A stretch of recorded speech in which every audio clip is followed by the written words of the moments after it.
এলে আপনার বাড়ি খুলতেছে পায় না এর লেগে আপনার কাছে লয়ে আইছি। ভাই আপনার আইছেন, দাঁড়ান আমি একটু আইতাছি। ভাই ভাই আপনারা আইছেন, বল বল বল বল। ভাই এই লোকটা কি আপনার কাছের কেউ?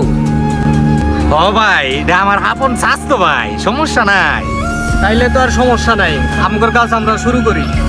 ও ডাক্তার সাহেব আপন লোক ওই, সমস্যা নাই, আপনার কাজ আপনি করেন। তাইলে আপনার ওষুধটা আপনি বুঝে লন। কি রে, কি এর ওষুধ? ভাই কি কেউ অসুস্থ? আরে না, বাড়ির কেউ অসুখ না। আরে না না, আমরা গরুটা রে ইঞ্জেকশন দিয়া ফুলায়া বেশি দিয়া বেসুন যাই। আরে কি কস? গরু দুইটারে ফুলানির লাগিয়া তুই ইঞ্জেকশন পুশ করবি? ও হ, এখন তো মানুষ এগুলা করে ওই। একটু এদিকে আয়। এই যে ছোটকাল থেকে দুইটা গরু এত সুন্দর কইরা ভেজাল ছাড়া বড় করলি, এখন কয়টা টিয়াল লাগিয়া তুই গরুটারে ইঞ্জেকশন পুশ করবি? আরে তুই বুঝতি না, আমি যেটা করবার চাইতাছি এটা করবার কি, তাইলে আমগর কিছু টিয়া আইব, বুঝোস নাকি? টিয়া হইলে আর কিছু লাগে দুনিয়াতে।